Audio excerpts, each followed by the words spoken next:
출애굽기 34장 18절에서 35절입니다. 키워드는 감사절기들, 영광을 마주한 백성들, 언약 백성의 청사진입니다. 너는 무교절을 지키되 내가 네게 명령한 대로 아비벌 그 절기에 이레 동안 무교병을 먹으라. 이는 내가 아비벌에 애굽에서 나왔음이니라.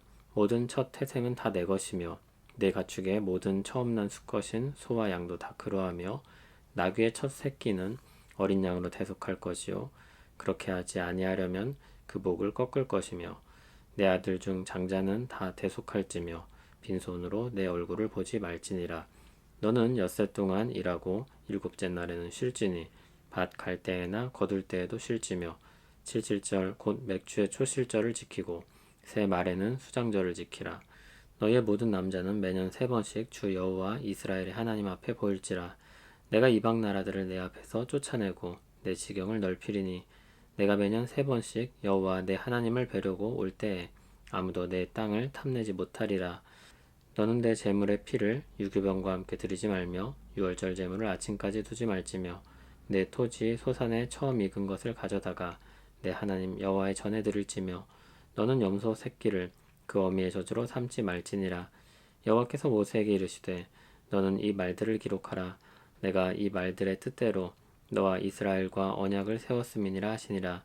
모세가 여호와와 함께 40일 40야를 거기 있으면서 떡도 먹지 아니하였고 물도 마시지 아니하였으며 여호와께서는 언약의 말씀 곧 십계명을 그 판들에 기록하셨더라.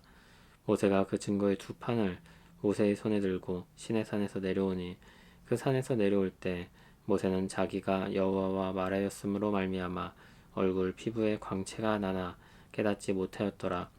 아론과 온 이스라엘 자손이 모세를 볼 때 모세의 얼굴 피부에 광채가 남을 보고 그에게 가까이 하기를 두려워하더니 모세가 그들을 부르매 아론과 회중의 모든 어른이 모세에게로 오고 모세가 그들과 말하니 그 후에야 온 이스라엘 자손이 가까이 오는지라.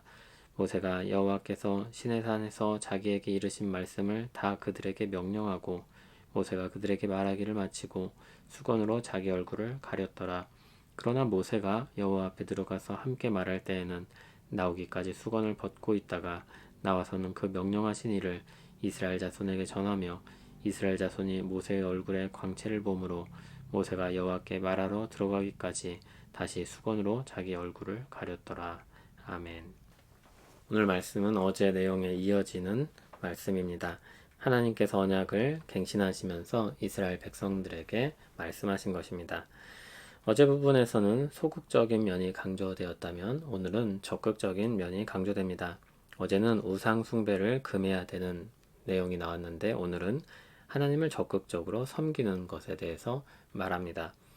새로운 내용은 아니고 23장에서 말씀하였던 것과 같은 내용입니다. 3대 절기를 지키라는 것입니다. 먼저 무교절을 지키는데 애굽에서 하나님께서 나오신 것을 그 근거로 하고 있습니다. 참고로 무교절은 유월절과 이어지는 절기이기 때문에 같은 절기처럼 말하는 경우가 있습니다. 신명기 16장을 보면 절기들을 언급하는데 유월절을 행하라 이렇게 말하면서 이야기를 하는데 거기 안에 무교병을 먹으라는 내용이 포함되어 있습니다. 그리고 그 설명 끝에는 유월절을 행하라고 하지 않고 무교절이라고 바꿔서 말하는 것을 볼 수 있습니다. 유월절과 무교절이 하나처럼 불린 것입니다. 절망과 죽음 가운데서 건짐을 받은 그들은 다 하나님의 소유로 구별된 것입니다. 하나님이 책임지시는 대상이 된 것입니다. 그래서 첫 태생을 다 하나님께 드리도록 합니다. 그 중에서 부정한 동물로 분류된 나귀는 양으로 대신하게 했습니다. 그리고 장자를 대속하게 했는데 사람으로 드리는 제사를 하나님이 원하시지 않으셨기 때문에 속전으로 드리는 것입니다. 빈손으로 나오지 말라 하신 것은 감사로 드리는 절기이기 때문에 그 감사를 표현하라고 말씀하신 것입니다. 21절을 보면 무교절은 일주일 동안 지키도록 했는데 무교절의 마지막 날인 안식일로 쉬게 하신 것을 말씀하는 것입니다.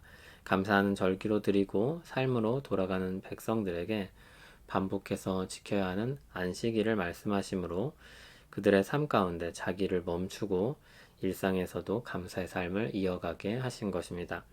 22절에는 두 번째로 77절을 말씀합니다. 맥주의 초실절로도 불리는 절기입니다. 처음 결실을 맺은 것을 감사하는 절기입니다. 이어서 초막절이라고도 부르는 수장절을 말씀합니다. 수장절은 수고하여서 거둔 것을 저장하면서 주신 것에 대해서 감사하는 절기입니다. 24절에서는 하나님은 이 절기들을 지킬 때, 즉 하나님과의 관계를 지켜나갈 때 그 땅을 지켜주시겠다고 말씀하셨습니다. 25절에는 제물의 피를 유교병과 함께 드리지 않도록 했는데, 무교병을 사용하여서 지키는 절기에 주의해야 될 지침입니다. 또 유월절 제물은 당일에 먹고 남은 것을 다 태우도록 했습니다. 유월절 의식을 위한 제물이었기 때문에 다른 용도로 사용하는 것을 금한 것입니다. 26절을 보면 토지 소산에 처음 익은 것을 하나님께 드리라 했습니다. 여기엔 모든 것이 하나님께서 주신 것이라는 의식이 들어 있습니다. 또 어미의 젖으로 그 새끼를 삼지 말라고 했습니다. 잔인한 방식으로 하는 것을 금지한 것입니다. 백성들의 정서에 대한 보호 조치라고 할 수 있습니다. 더 자극적인 영상과 이야기를 만들어내려고 하는 요즘에 마음에 담아둘 필요가 있는 말씀인 것 같습니다. 새 절기를 살펴봤는데 이 절기들은 모두 하나님께 감사하는 날이라는 공통점을 가지고 있습니다. 그러므로 하나님 앞에서 구원받은 자의 삶은 감사하는 삶이다, 이렇게 규정할 수 있겠습니다.